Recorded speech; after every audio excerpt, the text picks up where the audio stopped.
Hello friends, in this video we will study about the essential elements of crime. Crime के आवश्यक तत्व. So there are four essential elements of crime. The first is human being, second is mens rea, third is actus rea, and the fourth element is injury to another person. तो there are four essential elements. चार essential elements होते हैं. पहला होता है human being, second होता है mens rea, third actus rea and the fourth होता है इंजरी टू अनदर पर्सन. तो किसी भी क्राइम को कमिट करने के लिए जो होना चाहिए तो वो ह्यूमन बीइंग होना चाहिए. कोई भी एनिमल अगर कोई क्राइम करता है तो उसको काउंट नहीं किया जाएगा. क्राइम को करने के लिए वो पर्सन होना चाहिए, ह्यूमन बीइंग होना चाहिए. फिर सेकंड जो स्टेप है वो है मेंस रिया. मेंस रिया उसका जो इंटेंशन होना चाहिए वो एविल इंटेंशन होना चाहिए, गलत इंटेंशन होना चाहिए, क्रिमिनल इंटेंशन होना चाहिए. उसका इरादा गलत हो, क्राइम क्रिमिनल इरादा हो उसका. फिर जो थर्ड स्टेप आता है, थर्ड एलिमेंट है वो है एक्टस रिया. अब वो इंटेंशन तो उसका रॉन्ग हो गया, अब वो कुछ एक्ट करे, कुछ फिजिकल रिजल्ट दे ह्यूमन बीइंग, किसी भी ह्यूमन बीइंग को फिजिकल रिजल्ट कुछ कमिट करे, तो वो एक्टस रिया में आता है. जो लास्ट फोर्थ स्टेप जो है वो इंजरी टू अनदर पर्सन. अब वो कुछ एक्ट परफॉर्म करने के बाद वो किसी ह्यूमन बीइंग को ही, किसी दूसरे अनदर पर्सन को ही कुछ ना कुछ इंजरी हो, तो ये पूरा क्राइम कमिट कहलाएगा. तो हम पहला जो है human being. First essential elements of the crime is human being. पहला एसेंशियल एलिमेंट जो है क्राइम का वो ह्यूमन बीइंग है. It requires an act to be a crime. It necessary that the act must be committed by a human being. किसी भी act को crime देने के लिए, क्राइम बनाने के लिए ये नेसेसरी होता है कि वो एक्ट किसी ह्यूमन बीइंग के द्वारा ही किया गया हो. एंशियंट टाइम्स में जो क्रिमिनल लॉ था वो रिट्रीब्यूशन के आइडिया को डोमिनेट करता था. रिट्रीब्यूशन में जो पनिशमेंट होती थी तो उसमें ये रूल लगता था, tooth for tooth and I for I. किसी ने किसी पर्सन का दांत तोड़ा तो वो दूसरा पर्सन भी उसका दांत तोड़ के ही उससे बदला लेगा. और अगर किसी एनिमल ने कोई क्राइम कमिट कर दिया है तो दूसरा जो इंसान है तो वो एनिमल को ही मार के अपना बदला पूरा लेगा. तो पहले ये रेट्रीब्यूशन वाला आइडिया फॉलो होता था पनिशमेंट के लिए, लेकिन अब ये रेट्रीब्यूशन वाला आइडिया नहीं होता है. Section 2 of the Indian Penal Code provides that every person shall be liable to punishment on this code for every act or omission contrary to the provisions therefore of which he shall guilty within India. तो IPC का जो section 2 है वो ये बताता है कि every person shall be liable to punishment. Her person liable होगा irrespective of their caste, color, status, rank, nationality. Her person liable होगा पनिशमेंट के लिए. अगर वो कोई क्राइम करता है, कोई एक्ट या फिर ओमिशन करता है तो वो पनिशमेंट के लिए लाइबल होगा इस कोड के अंडर, वो भी विद इन इंडिया. कहीं का भी पर्सन होगा, अगर वो किसी फॉरेन कंट्री के पर्सन है, वो इंडिया में आके क्राइम करता है तो उसको इंडिया में ही, इंडिया के टेरिटरी के अंडर ही डील किया जाएगा.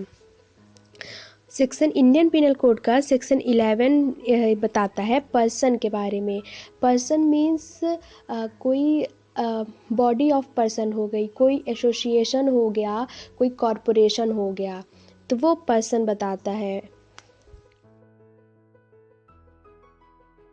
R versus great north of ENGRLY corporation 1846 के केस में कोर्ट ने ये हेल्ड किया था कि जो एक्ट हुआ है उसके लिए कॉरपोरेशन लाइबल होगी. हाईवे में पब्लिक न्यूसेंस क्रिएट हो गया था, तो उस न्यूसेंस के जो हुआ है उसके लिए कॉरपोरेशन लाइबल होगी. Lennard carrying corporation limited versus Asiatic petroleum company limited 1915 के केस में कोर्ट ने ये बताया था कि जो कॉरपोरेशन होता है, कोई भी एसोसिएशन है, उसका खुद का तो कोई माइंड नहीं होता है, उसका खुद की कोई बॉडी नहीं है कि वो कोई डिसीज़न ले सके. तो उस एक्ट के लिए जो एक्ट होगा तो उसके कोई कॉरपोरेशन का कोई सीनियर अधिकारी ऑफिसर ही होगा जो पूरे डिसीजंस लेता होगा. तो पूरे कॉरपोरेशन को हेड लाइबल बोला जाता है, लेकिन उसके लिए जो सीनियर ऑफिसर होता है, जो डिसीजन मेकिंग पावर होती है जिसके पास, तो वो उस एक्ट के लिए लाइबल होता है. जो फॉल्ट हुआ रहता है तो उसके लिए वो सीनियर ऑफिसर ही लायबल होता है। सेकंड जो आता है, सेकंड जो एलिमेंट है वो mains Riya. Mayor person will never commit a crime. कोई भी मेयर पर्सन कोई भी क्राइम नहीं कमिट करेगा, जिसका कोई इंटेंशन ही नहीं है तो वो क्राइम कैसे कमिट करेगा, unless he possesses some intention to commit the crime.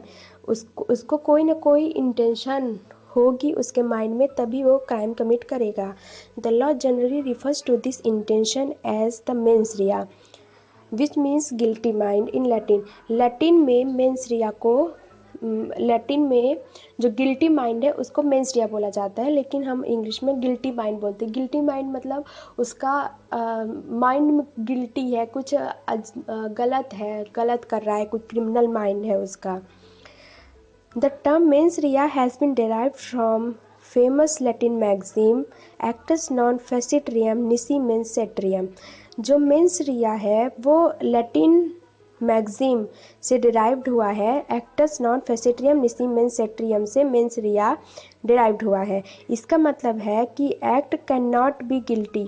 कोई भी एक्ट गिल्टी नहीं होगा, किसी भी एक्ट को गिल्टी नहीं माना जाएगा जब तक कि उसका इंटेंशन गिल्टी ना हो, उसका माइंड गिल्टी ना हो। सो द नेक्स्ट है the elements of mains Riya itself comprises of certain inherent elements. Mains रिया के खुद में ही कुछ एलिमेंट्स हैं।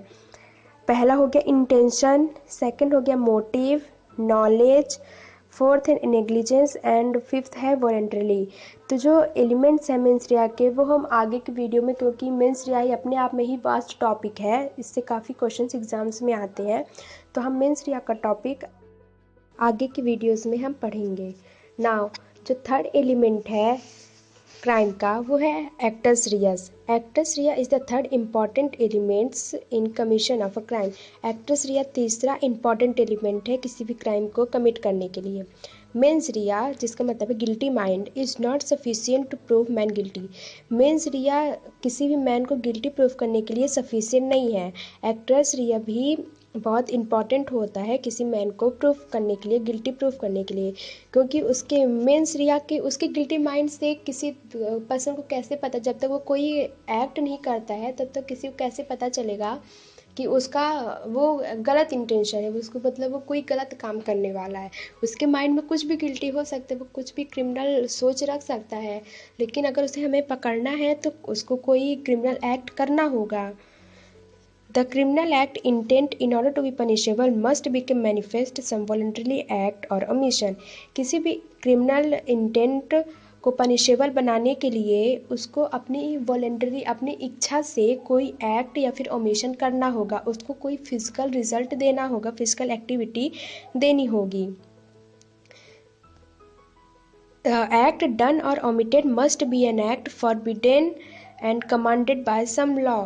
जो एक्ट वो कर रहा है या फिर ओमिट कर रहा है कुछ एक्ट को, तो वो जो एक्ट है वो लॉ के द्वारा फॉरबिडन होना चाहिए। फॉरबिडन मतलब कि प्रोहिबिट होना चाहिए, लॉ के द्वारा स्ट्रिक्ट तरीके से उस एक्ट को मना किया गया हो लॉ में। The act includes illegal omission also. held liable if some duty is cast upon him by some law and he omits to discharge that duty, he held liable। अगर कोई पर्सन है उसको कोई ड्यूटी दी गई है, duty में charge दिया गया है, अगर वो उस ड्यूटी को करने से मना कर देता है, ओमिट कर देता है, तो उसको लायबल ठहराया जाएगा। इसके बाद मेंस रिया की तरह ही एक्टस रिया के भी कुछ इम्पॉर्टेंट एलिमेंट्स हैं। एलिमेंट्स हम 4 C's रूल्स कह सकते हैं, क्योंकि इसके 4 एलिमेंट्स हैं। जो पहला है वो कंडक्ट है, सेकंड है कॉन्सिक्वेंसेस, थर्ड है सर्कमस्टेंसेस एंड फोर्थ है कॉज। तो कंडक्ट जो फर्स्ट है तो वो कुछ ना कुछ एक्ट होना चाहिए, कुछ कंडक्ट, कुछ कार्य हुआ हो। फिर उसके बाद होता है कॉन्सिक्वेंसेस, तो उसका क्या परिणाम आता है, उसका क्या रिजल्ट निकल के आता है, तो वो हमारा सेकंड एलिमेंट हो जाता है। थर्ड एलिमेंट है सर्कमस्टेंसेस। सर्कमस्टेंसेस का मतलब होता है परिस्थिति, कैसी सिचुएशन, किस हालात में, किस सिचुएशन में उस कार्य को, उस एक्ट को किया गया है या फिर ओमिट किया गया हो, तो हमारा जो थर्ड एलिमेंट है एक्टस रिया का वो है सर्कमस्टेंसेस। फिर जो फोर्थ है वो है कॉजेशन। कॉजेशन का मतलब कि वो कोई कार्य हो गया हो, वो लास्ट में वो कारण हो, वो जो एक्ट हम कर रहे हैं तो वो एक्ट कमिट हो गया हो, किसी को हार्म या फिर इंजरी पहुंच गई हो। तो मेंस रिया की तरह ही एक्टस रिया के जो 4 एलिमेंट्स हैं, कॉजेशन, कॉन्सिक्वेंसेस, सर्कमस्टेंसेस एंड जो फर्स्ट है वो कंडक्ट है, सेकंड है consequences, third circumstances and fourth है कॉजेशन। जो चारों हमारे इम्पॉर्टेंट एलिमेंट्स हैं वो नॉर्मली हमारे कॉलेज के एग्ज़ाम्स में तो आते ही हैं, लेकिन हमारे सिविल जज के प्रीलिम्स या और मेंस दोनों के लिए ये इम्पॉर्टेंट है। अब जो हमारा जो नेक्स्ट फोर्थ एलिमेंट है वो है, हमारा फोर्थ एलिमेंट है इंजरी टू ह्यूमन बींग्स। अब वो इंजरी जो हुई, जो हार्म उसको दिया गया, तो वो किसी ह्यूमन बींग को ही उससे इंजरी होनी चाहिए। The word injury defined in section 44 of IPC। जो इंजरी जो वर्ड है वो IPC के सेक्शन 44 में डिफाइन किया गया है। इंजरी का मतलब है any harm what ever illegally caused any person in body, mind, reputation, property. अब यहाँ पे इंजरी का ये मतलब नहीं है कि उसको फिजिकल इंजरी ही हुई हो, उसको कोई चोट वगैरह ही लगी हो।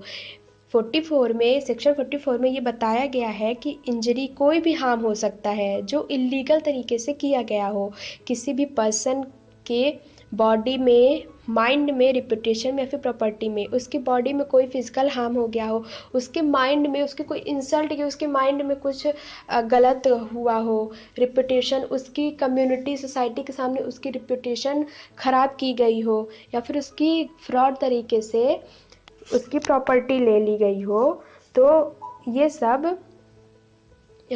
सब इंजरी में आएंगे।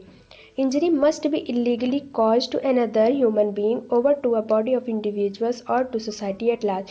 इंजरी जो है वो किसी इलीगल तरीके से करी गई हो किसी दूसरे ह्यूमन बींग्स को, और टू अ बॉडी, या फिर किसी बॉडी, किसी इंडिविजुअल पर्सन के बॉडी में, या फिर किसी सोसाइटी या कम्युनिटी को लार्ज अमाउंट में वो हार्म या फिर इंजरी पहुंची गई हो।